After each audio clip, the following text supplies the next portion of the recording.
आज का जो हमारा सब्जेक्ट है, बहुत चलन है, बहुत फैशन हो गया है आज के युग में उसका, वास्तु दोष।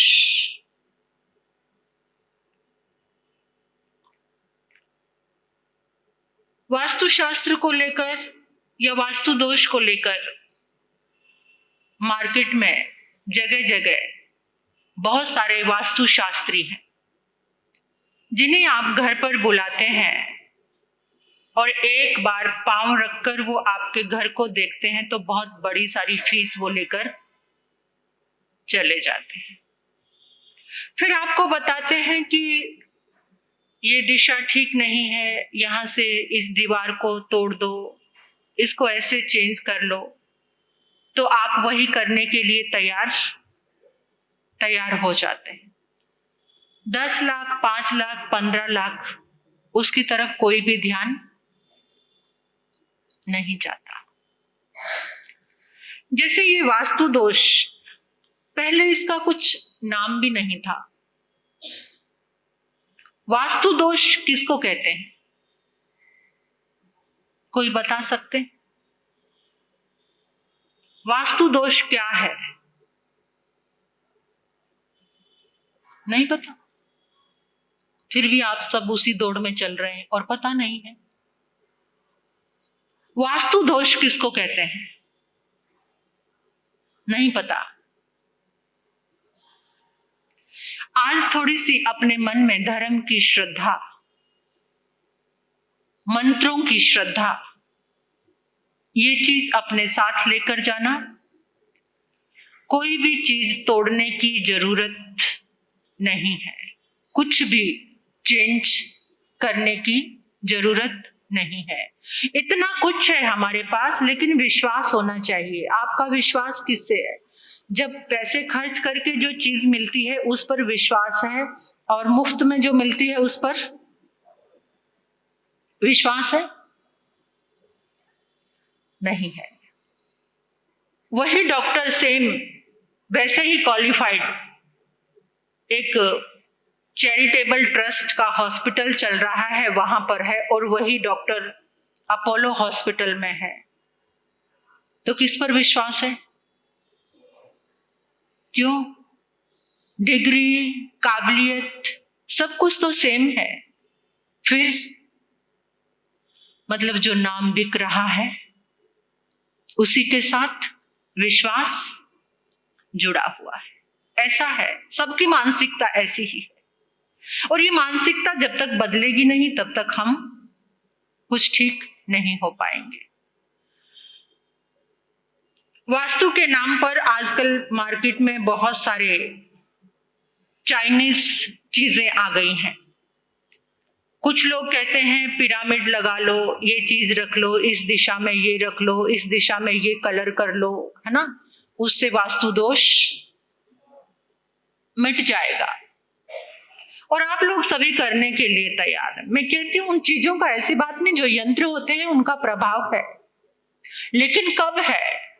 जब उसके भीतर प्राण प्रतिष्ठा हो जाती है। ऐसे ही आपने मार्केट से कछुआ लेकर आए, अपने घर में रख लिया, उससे कुछ होने वाला नहीं है।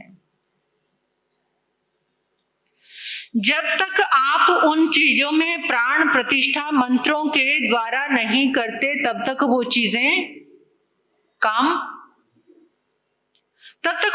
काम नहीं करती।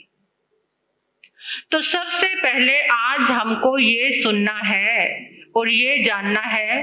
मैंने आपसे पूछा कि वास्तु दोष का अर्थ क्या होता है, ये आप किसी को भी नहीं पता, लेकिन ये तो सबको पता होगा कि ये धरती जो है ये जीवंत है, ये धरती जो प्राणवान है, ऊर्जावान है, ये तो मालूम है ना।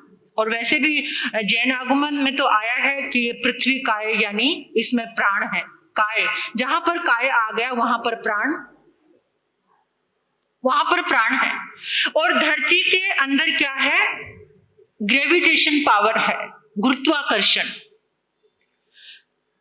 धरती को आप कुछ भी चीज को ऊपर फेंकते हो, न्यूटन ने एक सिद्धांत हमारे सामने लेकर आए थे ना गुरुत्वाकर्षण का, कि जो फल गिरा और उन्होंने सोचा कि ये नीचे क्यों आया। मतलब जिसको कुछ करना होता है छोटी सी चीज से कोई ना कोई खोज रिसर्च चालू हो जाती है। तो ये धरती प्राणवान है, गुरुत्वाकर्षण है। इस धरती में अब सुन लेना कि वास्तु दोष क्या होता है। दोष, ये धरती प्राणवान है। इस धरती में चुंबकीय तरंगे हैं। वो जो तरंगे जब वो सम्यक रूप में प्रवाहित होना छोड़ देती हैं, सम्यक रूप में सीधी वो तरंगे, सीधी सम्यक रूप में जब वो तरंगे प्रवाहित होती है तो वहां पर कोई दोष नहीं होता। जब वो तरंगे विपरीत दिशा में बहती हैं, धरती की जो तरंगे हैं अगर वो विपरीत दिशा में बहती है या बिखर बिखर कर, मतलब सीधा उनका सर्कल नहीं बन रहा, ये बिखर रही है, इधर उधर जा रही है, तो वो क्या हो गया? दोष। उसमें धरती में क्या आ गया? वास्तु भी एक देव है। और ये ठीक है कि वास्तु दोष को आप मानो, ये एक वैज्ञानिक सत्य है, ये साइंस है, लेकिन उसको हवा बनाकर जो आज लोग पागल हो रहे हैं और इतना कुछ चल रहा है, उसका पागलपन नहीं, और उसकी एक सुंदर विधि आप लोगों को मिलेगी, वो कल उस सब दिशाओं में कराई जाएगी। परमात्मा ने हमें 4 शब्द दिए हैं, दर्वे, क्षेत्र, काल और भाव। क्या दिए हैं? दर्वे, क्षेत्र, काल और भाव। इन चारों में सबसे ज्यादा कोई पावरफुल है तो वो कौन है?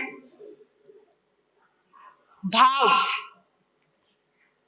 यानी हमारे भीतर से जो भावना की जो तरंगे निकल रही हैं वो सबसे ज्यादा क्या है? शक्तिशाली है। द्रव्य कैसा है? क्षेत्र, जो आपने जगह ली, जो आपने मकान लिया।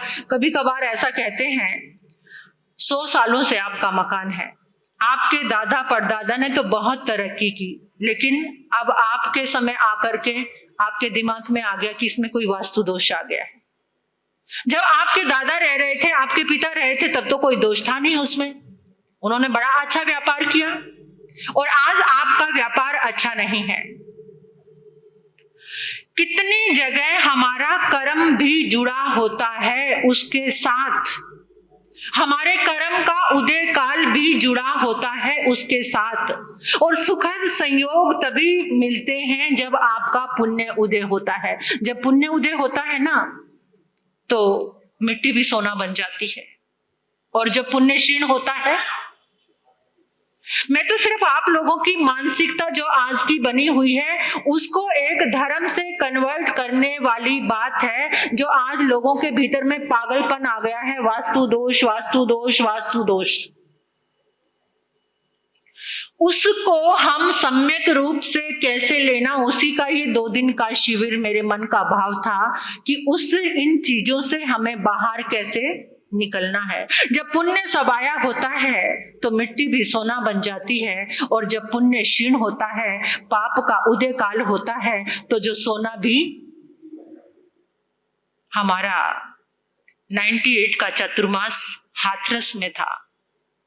हाथरस में एक बहुत बड़ा परिवार था, सोने का चांदी का रथ होता था उनके यहाँ पर, बहुत बड़ी जमीन जायदाद थी।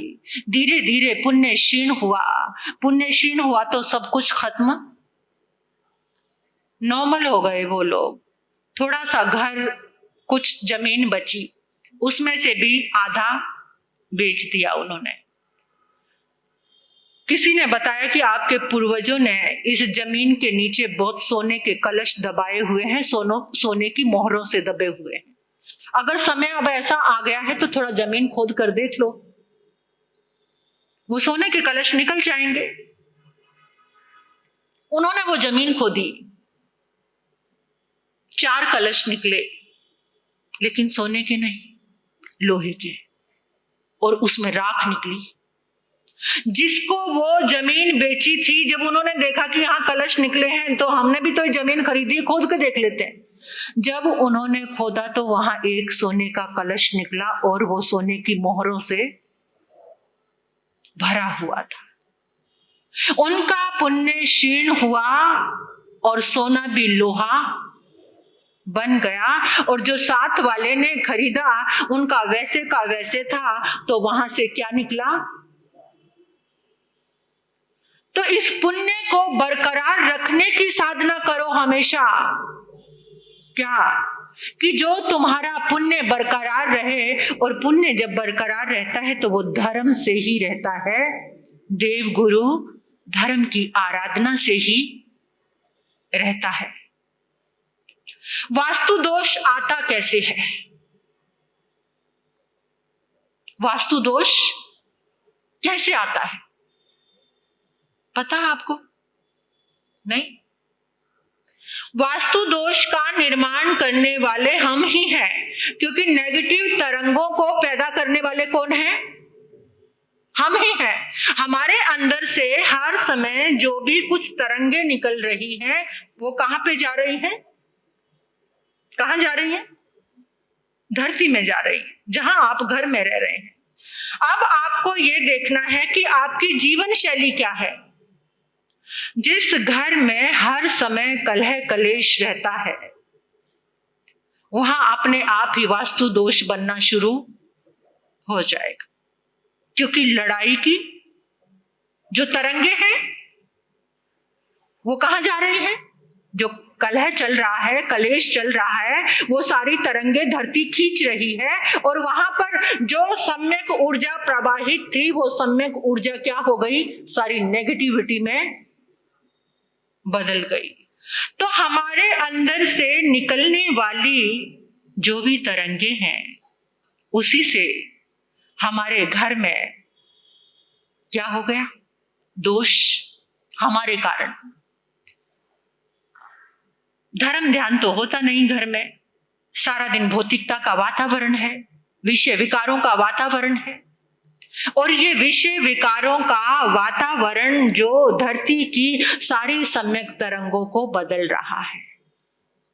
लेकिन अगर आपका पुरुषार्थ सद पुरुषार्थ हो जाए, तो वो धरती की सारी जितनी भी नेगेटिव तरंगे हैं, वो सारी पॉजिटिव हो सकती है।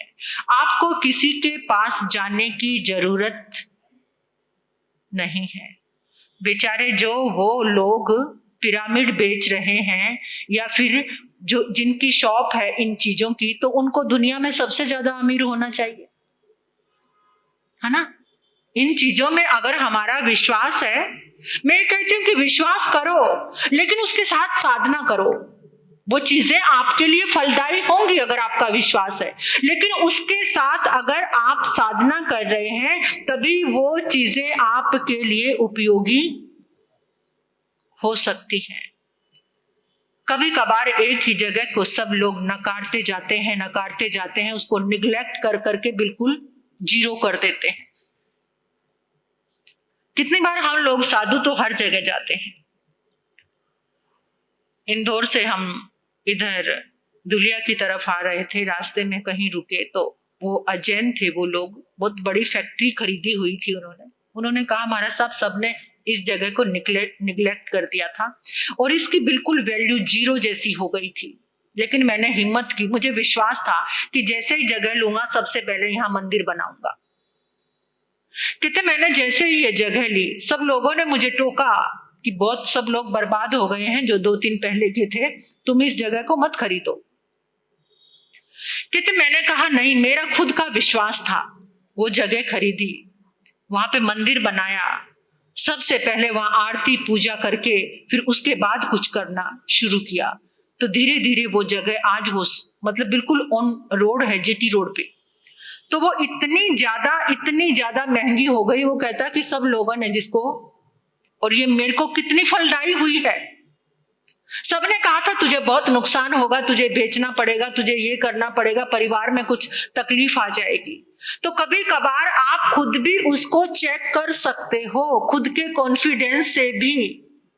अब कैसे पता चले कि इस धरती पर वास्तु दोष है या नहीं, ये कैसे पता चले?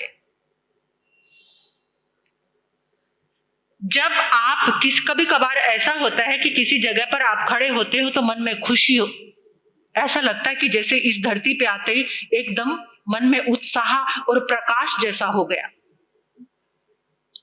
अगर आपकी खुद की ये फीलिंग है, कोई जगह आप लेने जा रहे हैं, अगर वहां खड़े होके आपने 3 बार नमोकार मंत्र पढ़ा और उस धरती की जो तरंगे आप नोट कर सकते हैं कि आपके सीधे पांव में जा रही हैं या उल्टे पांव में जा रही। कभी आपने महसूस किया? कभी चेक नहीं किया होगा। ऐसा चेक आप कर सकते हैं। अगर वो तरंगे आपके पाँव में जा रही हैं और आपको अनुभूति अच्छी हो रही है, तो इसका मतलब है वहां पर कोई दोष नहीं है। अगर वो तरंगे आपके भीतर जा रही है और आपका अंदर से बेचैनी सी हो रही है, तो उस समय समझ लेना कि यहाँ पर दोष। लेकिन हमारे पास इतनी ताकत है कि हम उस दोष को हम बदल सकते हैं। कैसे?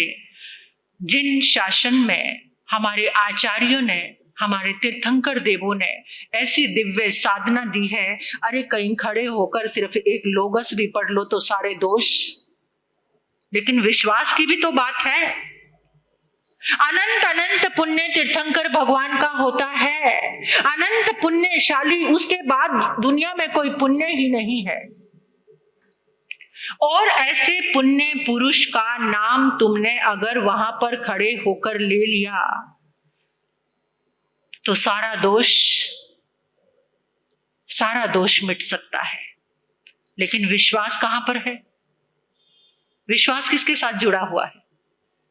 इस दीवार को तोड़ दो, इस छत को चेंज कर दो, यहां ऐसी तोड़फोड़ कर दो, यहां पर ऐसा पौधा लगा लो। यहां पर ये बहुत ज्यादा इसका चलन हो रहा है। पौधा कितनी इंद्रियां हैं उसकी? एक इंद्री है ना। पौधा जो है, वनस्पति काय है, उसकी कितनी? एक ही इंद्री है ना। और जो आप तीर्थंकर भगवान की स्तुति करते हैं, वहां पर कितनी पावर है। इस पावर को लेकर अगर आप इस साधना को करते, ये कल विधि आपको पूरी कराई जाएगी, उसमें आपको 3 स्टेप की विधि मिलेगी कि पहला स्टेप क्या है, दूसरा स्टेप क्या है और तीसरा क्या है। आपको अपने घर में कुछ भी तोड़ने की कभी भी जरूरत, अगर आपको विश्वास है अपने जिन देवों पर, अगर विश्वास नहीं, भेड़ चाल की तरह एक दूसरे के पीछे दौड़ रहे हैं। अरे वो वास्तुविद के पास गया था बेचारा, एक वास्तुविद एक किसी संत के पास आया, दुनिया के इलाज करता था, लेकिन महाराज साहब के पास आकर कहने लगा मेरे 3 बच्चे हैं, अभी तक एक की भी शादी, आप कुछ, और बड़ी बड़ी रकम लेता था वो वास्तुविद। और महाराज साहब के पास आकर अपनी व्यथा, तो अपने वास्तु से उसने उस दोष को जाना नहीं कि मेरे बच्चों की शादी किस कारण नहीं हो रही। जब ये नहीं जान पाए तो आगे क्या कर सकते हैं। और आप लोग पागल बनते जा रहे हैं। जितना मोटा पैसा, जितना जो आए, बस जेब भर भर के लोग इधर उधर दौड़ रहे हैं। ठीक है, ये दिशाओं के कोने ये अपने आप में ऊर्जावान है, लेकिन अगर बाय चांस आपका घर पुराने समय में बना हुआ है और आप उसको चेंज नहीं करना चाहते, तो उसके लिए क्या करना है, ये कल आपको उसके समाधान मिलेंगे। पहले के समय में इसलिए भी वास्तु दोष नहीं होता था, एक सबसे बड़ा कारण होता था कि घर में एक आंगन जरूर होता था। क्या होता था? उस आंगन में सूर्य और चांद की किरणें आती थी। आज आपके घर में कोई आंगन है जहां सूरज और चांद की किरणें आती हैं? नहीं। जहां सूरज और चांद की किरणें आती थी, अपने आप ही वास्तु दोष मिट जाता था। ऐसा एक व्यवस्था थी। और सबसे बड़ा, आप लोग देखो, जितना जितना वास्तु दोष का निवारण लोग कराते जा रहे हैं, उतने उतने परेशानी में चल रहे हैं, उतने उतने मन परेशान है, उतने उतने लोग सिंगल हो गए हैं। पहले पूरी फैमिलीज रहती थे, सब लोग इकट्ठे रहते थे और कितना सुखी रहते थे। और आज इंसान इतना स्वार्थी हो गया कि दूसरे को किसी को बर्दाश्त ही नहीं करता, बस अपना अपना अपना अपना, इससे ज्यादा मतलब यानी जो उदारता की भावनाएं थी वो सारी की सारी खत्म हो गई हैं। जो आंगन होता था उस आंगन में सूर्य की किरणें आती थी तो सारा वास्तु दोष अपने आप ही पावरफुल होती हैं। सूर्य की किरणें, चंद्रमा की किरणें आती थी तो उससे वास्तु दोष, लोग छत पे सोते थे, है ना। और आजकल है कोई ऐसा परिवार जो छत पे सोते हों और चंद्रमा की किरणें शरीर पे गिरती हों? कोई भी नहीं, है ना। वो किरणें आधे रोगों को खत्म कर देती थी, इसलिए इंसान स्वस्थ रहते थे। मून की जो, चंद्रमा की किरणें, सूर्य की जो किरणें, उनसे शरीर और घर दोनों चीजें, क्योंकि हमारी जिंदगी जीने का तरीका ही, आजकल तो क्या करते हैं, इतने तो कर्टन लगाते हैं बाहर से किरण भी अंदर आने, वो सबसे बड़ा रोग का कारण है। सबसे बड़ा, जहां जिस घर में सूरज की किरणें ही नहीं आती वहां तो अपने आप ही नेगेटिविटी बढ़ती ही चली जाती है। तो इसलिए ये कुछ चीजें हैं, कुछ कारण हैं जिसके कारण आज इंसान, और ये जो वास्तु दोष का कारण इंसान क्या आकर कहता है कि मुझे लगता है घर में कोई वास्तु दोष तो नहीं है, घर में संतान की उत्पत्ति नहीं हो रही है, व्यापार अच्छा नहीं हो रहा है, आपस में अनबन चल रही है, रोग आए हुए हैं, घर में बहुत बीमारियां चल रही हैं, तो इसका कारण शायद वास्तु दोष होगा, ऐसा लोग सोचते हैं। वास्तु दोष होता है, लेकिन जितना आज हमने बना लिया है उतना वो सब नहीं है। उसके लिए अपने मन को अच्छा बना करके आपके घर में जहां पर जो भी चीजें हैं वो वहां की वहां रहने दो, लेकिन उसके लिए एक साधना शुरू कर दो। वो साधना कैसी है? बहुत ज्यादा लंबा समय नहीं लगेगा, बहुत कम समय के लिए आपको एक कार्ड भी मिलेगा उसका कल, जो भी इसको ये वास्तु दोष निवारण विधि करेंगे तो घर से 4 मेंबर जरूर आए। चारों दिशाओं के लोकपाल देव हैं। आपको पता है कि जो ये दिशाएं हैं और दिशाओं के कोने, उन दिशाओं के कोने, कोई कोना सबसे जो महत्वपूर्ण कोना है वो कौन सा है? ईशान कोण, जिसको देवस्थान मानते हैं। तो वो देवस्थान आपके घर में, क्या आप उसका प्रयोग कर रहे हो? क्या आपके घर में जो ईशान कोण है वहां पर आपने क्या रखा हुआ है? क्या रखा हुआ है? सबके घर में कोई पूजा का, सामायिक करने का स्थान आपने बनाया हुआ अपने ईशान कोण में? बनाया है? ईशान कोण में एक आगम जरूर रखना चाहिए, अपना एक आगम ईशान कोण में जरूर होना चाहिए। वो सिर्फ आगम की ऊर्जा भी आपके सारे कोनों को पवित्र कर सकती है, इतनी ताकत है आगम के अंदर। अगर आपके ईशान कोण में आगम है और रोज जाकर आप 9 बार, 3 बार, 5 बार आगम के आगे खड़े होकर नमोकार मंत्र पढ़ रहे हैं, तो उस कोने से आपके सारे कोने, चाहे वो आग्नेय कोण है, नैऋत्य कोण है, वायवा कोण है, ये सारे के सारे। और एक बार कल मैं आपको बताऊंगी, जैसे जैसे हम दिशाओं की साधना कराएंगे, तो जैसे पूर्व दिशा के जो लोकपाल देव हैं उनका नाम है सोमदेव। पूर्व दिशा के लोकपाल देव कौन है? ये हमारे भगवती जी आगम की वार्ता है कि हर दिशा का एक लोकपाल देव है, जिसके अंडर में वो एरिया, यानी पूर्व दिशा का जो एरिया है वो किसके अंडर में है? सोमदेव। और दक्षिण दिशा के लोकपाल देव का नाम है यमदेव। कहते हैं ना, यमराज आ गए लेने के लिए। एक तो देवदूत लेने आते हैं और एक किसी ने कुछ बुरे कर्म किए हैं तो कौन लेने आते हैं? यमराज। तो इन देवों को, और जो पश्चिम दिशा है उसके लोकपाल देव कौन है? वरुण देव है। कौन देव है? जिसके अंडर में सारी ये बरसात बारिशें वगैरह होना, ये सारी वरुण देव के अंडर में आते हैं। और जो उत्तर दिशा के लोकपाल देव हैं, उनका नाम है कुबेर देव। कौन? धन के देवता कुबेर देव। अब कुबेर देव क्या करते हैं? कुबेर देव क्या करते हैं? आजकल तो वास्तुविदों ने बहुत कुछ बताया है आपके सामने, ठीक है, क्योंकि ये देव प्रसन्न, उनका तो नाम लेने से भी वो प्रसन्न। कभी कभार ऐसा होता है कि आप कोई चीज चेंज नहीं कर पाओगे अपने घर में, लेकिन उनका नाम लेकर भी आप ये कह सकते हैं कि मेरे इस कॉर्नर की, घर के कॉर्नर की रक्षा आपको करनी है, तो वो तुरंत आपके लिए सहयोगी बन के तैयार हो जाते हैं। पहले किसी को प्रेम से मनाना तो आना चाहिए ना।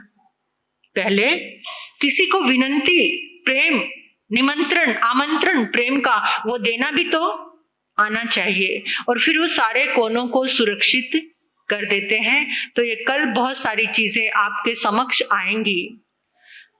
आज के इस वैज्ञानिक युग में एक और थेरेपी है जिसको हम कहते हैं, मतलब अनेकों तरह से ये वास्तु दोष निवारण विधियां हमारे सामने आई हैं। तो एक विधि उसमें ये भी है कि जैसे म्यूजिक के साथ, म्यूजिक थेरेपी, म्यूजिक से भी आपका वास्तु दोष दूर हो सकता है। लेकिन कौन सा म्यूजिक?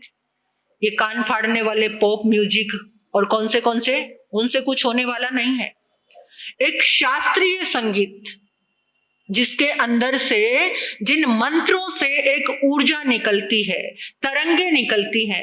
अगर आपके घर में ऐसा, लोग तो ट्रीटमेंट करा रहे हैं अपने दिमाग का, हार्ट का, अपनी पूरी बॉडी का इस म्यूजिक थेरेपी से, लेकिन वो म्यूजिक कौन सा और आपके घर में कौन सा म्यूजिक चल रहा है, क्या वो वास्तु दोष को बढ़ा रहा है?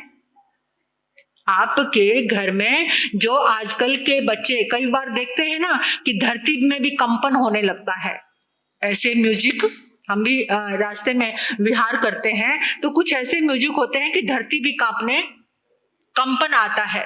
तो धरती में कंपन आता है तो घर की तरंगों में कैसा आएगा? ऐसे कान फाड़ू म्यूजिक, पॉप म्यूजिक या कोई ऐसे भद्दे फिल्मी गाने, ये म्यूजिक, और जो दिन रात यहाँ कान में लगा के घूमते हैं, उनकी हालत क्या होगी? आप देख, आजकल के बच्चों की क्या हालत हो सकती है, आप खुद ही सोच सकते हैं। क्योंकि जो हमारे मन को, हमारी आत्मा को, हमारी तंत्रिका को स्वस्थ करे, ऐसा ही म्यूजिक हमें सुनना चाहिए। तो कर्म सिद्धांत से जुड़कर हम इस वास्तु दोष का निवारण करेंगे। जब जब पुण्य क्षीण होता है तो सारे के सारे दोष घर में आ जाते हैं। फिर आप कुछ भी कर लो, फिर आप चाहे कुछ भी कर लो, तो वो दोष आपके घर से निकल नहीं सकते। तो उस दोष को निकालने के लिए कौन से मंत्र जाप, कौन सी विधि, कौन सी क्या क्या चीजें हैं, ये आपके समक्ष आएंगी सब। कल सब ने अपने घर से 4 मेंबर आए तो बहुत अच्छा रहेगा। उस तरीके से आपको बिठाया जाएगा। हर एक मेंबर आपके घर का चारों दिशाओं को कवर करना है। फिर यहाँ से आपको एक यंत्र मिलेगा, जिस यंत्र में केवल तीर्थंकर भगवान का ही, क्योंकि मानसिकता और मन की श्रद्धा सिर्फ एक ही चीज से जुड़ी हुई है, तीर्थंकर शक्ति से, तीर्थंकर भक्ति से, तीर्थंकर भगवान के नाम सिमरन से, तीर्थंकर भगवान के जाप से। जो तुम्हारे भाग्य में नहीं है वो भी तीर्थंकर भक्ति तुम्हें देती है, जो तुम्हारे भाग्य में नहीं है लेकिन तीर्थंकर भक्ति तुम्हें दे सकती है। देवी देवता तुम्हें उतना ही देंगे जितना तुम्हारे भाग्य में लिखा हुआ है। गांठ बांध लेना इस बात की, देवी देवता तुम्हें कितना देंगे? जितना तुम्हारे भाग्य में लिखा है। लेकिन तीर्थंकर तुम्हें वो दे सकते हैं जो तुम्हारे भाग्य में नहीं है। तुम्हारी फटी हुई झोली को भरने की शक्ति अगर किसी में है तो वो तीर्थंकर परमात्मा के अनंत पुण्य में है। तो तीर्थंकर परमात्मा के अनंत पुण्य का आलंबन लेकर ही ये सारी साधनाएं, ये सारी चीजें संपन्न होती हैं। तो कल की जो साधना रहेगी, ये शिविर आज आपको जानकारी दी है कि वास्तु दोष क्या है। वास्तु दोष का निर्माण करने वाले हम स्वयं हैं। हमारे घर का माहौल कैसा है, हमारे घर का आचरण कैसा है, हमारे घर का खान पीन कैसा है, हमारे घर के जितने लोग हैं उन सब के क्रियाकलाप कैसे हैं, उनके अंदर से दिन भर से जो तरंगे निकल रही है वो हमारे घर की धरती में जा रही है और उससे हर रोज एक वास्तु का सुख या वास्तु का दोष, ये उसका निर्माण प्रतिदिन प्रतिपल हो रहा है। उसके लिए जागना बहुत जरूरी है। और देखो, एक सबसे बड़ी बात है कि जब हम कल जिस साधनाएं कराई जाएंगी, उनके जो 3 स्टेप बताए जाएंगे आपको, तो उस 3 स्टेप में एक स्टेप आएगा कि जो ध्वनि की तरंगे होती हैं वो तरंगे सारे वास्तु दोष को मिटा देती। अभी तो म्यूजिक की तरंगे बता रही थी आपको, शास्त्रीय संगीत है, लेकिन हम सब पारिवारिक जन भी इकट्ठे होकर के अगर मंत्र जाप करेंगे, कौन सा मंत्र जाप करेंगे, वो जो हमारी ध्वनि की तरंगे निकलेंगी वो जहां जहां पर भी जाकर टकराएंगी वहां से सारा का सारा दोष दूर होता चला जाएगा। ये बात सही है कि जो कोना जिस चीज के लिए बना हुआ है, अगर आप वहां कुछ और दूसरा प्रयोग करते हैं तो वो दोष आता है। जैसे अग्नि कोण में अगर पानी ही पानी रख दो आप, तो वहां पर दोष आएगा।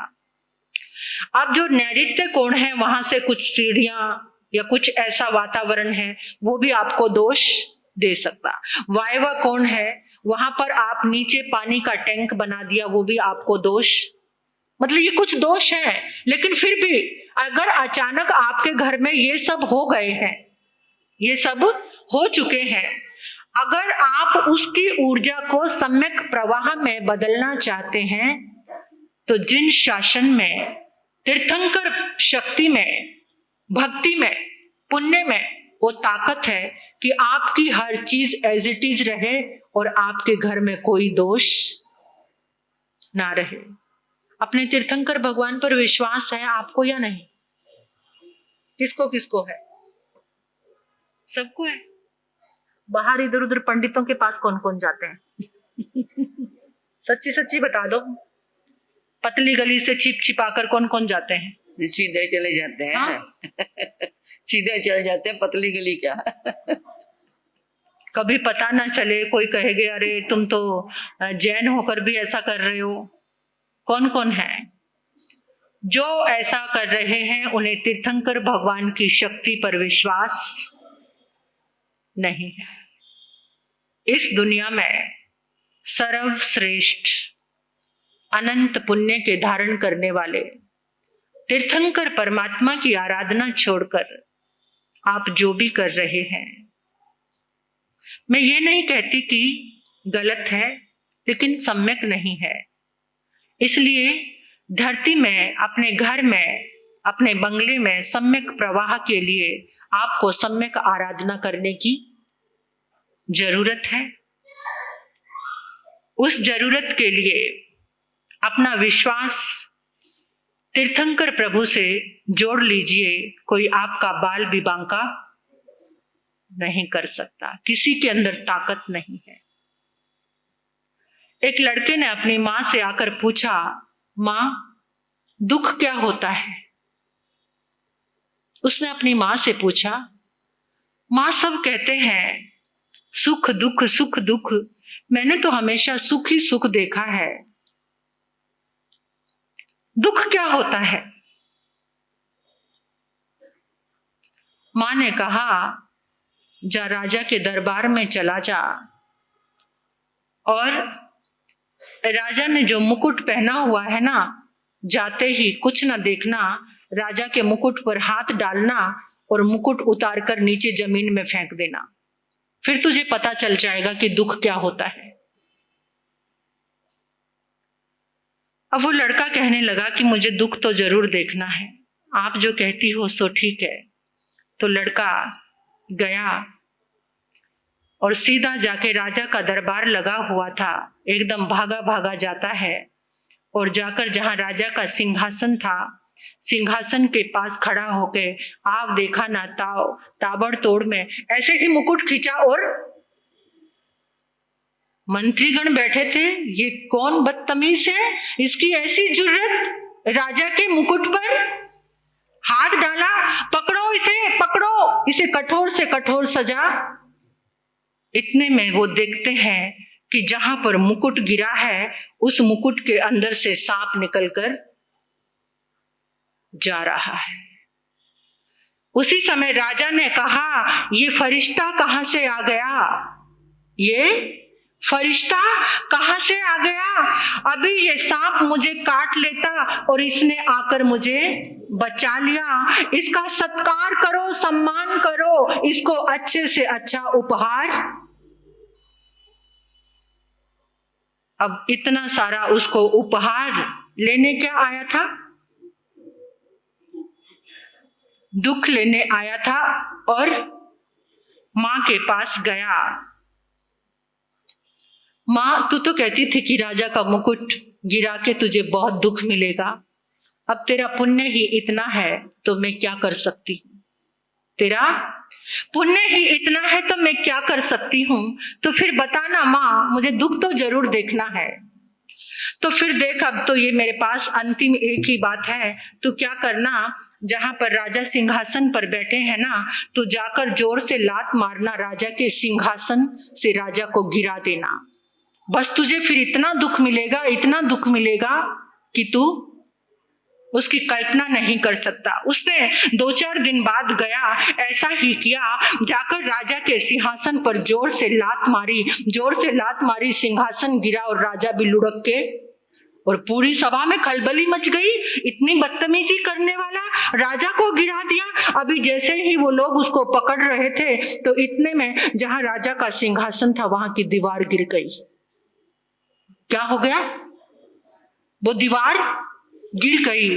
उसी समय राजा ने फिर उसको कहा कि ये फरिश्ता मुझे बचाने के लिए आ गया, दीवार के नीचे दब के मैं मर जाता, इसको कैसे पता चल गया, अब तो इसका राजकीय सम्मान किया जाए, पूरी नगरी में हाथी पर बिठाकर इसको सम्मान के साथ हीरे जवाहरात मोतियों के थाल, जहां पर इसका घर है, हाथी पर इसको वहां पर छोड़कर, जो मेरे प्राणों का रक्षक बनकर आया, इसको कैसे पता चला कि दीवार गिरने वाली है और इसने मुझे, अब वो लात भी क्या बन गई उसके लिए, वरदान।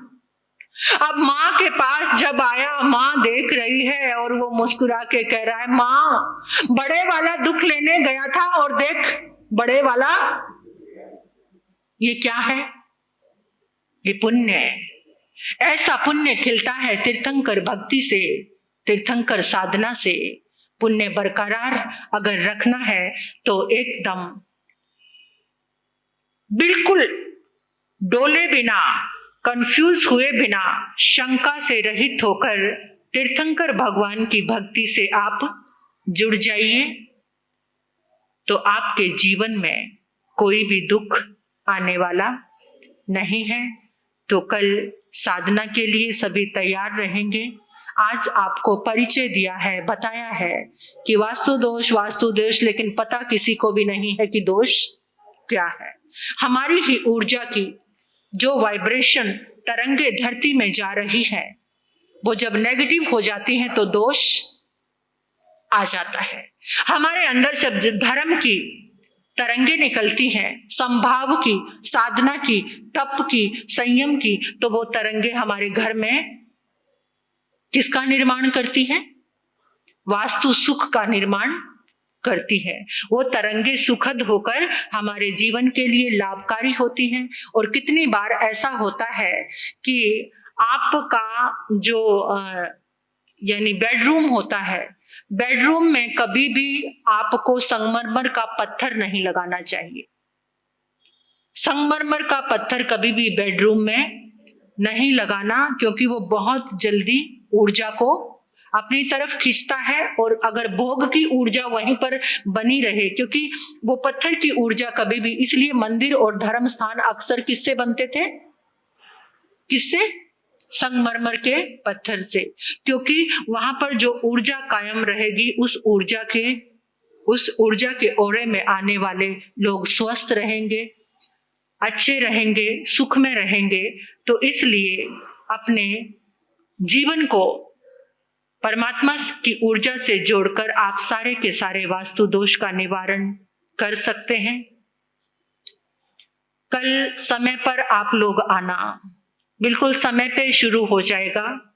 जो लास्ट में आएंगे, 1-2 दिशा ही उनको मिल पाएगी, क्योंकि हम शुरू में हर दिशा को कवर करा के ये साधना कराएंगे। पूरे सारे स्टेप आपको बताए जाएंगे। तो उसके लिए आपको समय पर सभी को आना है।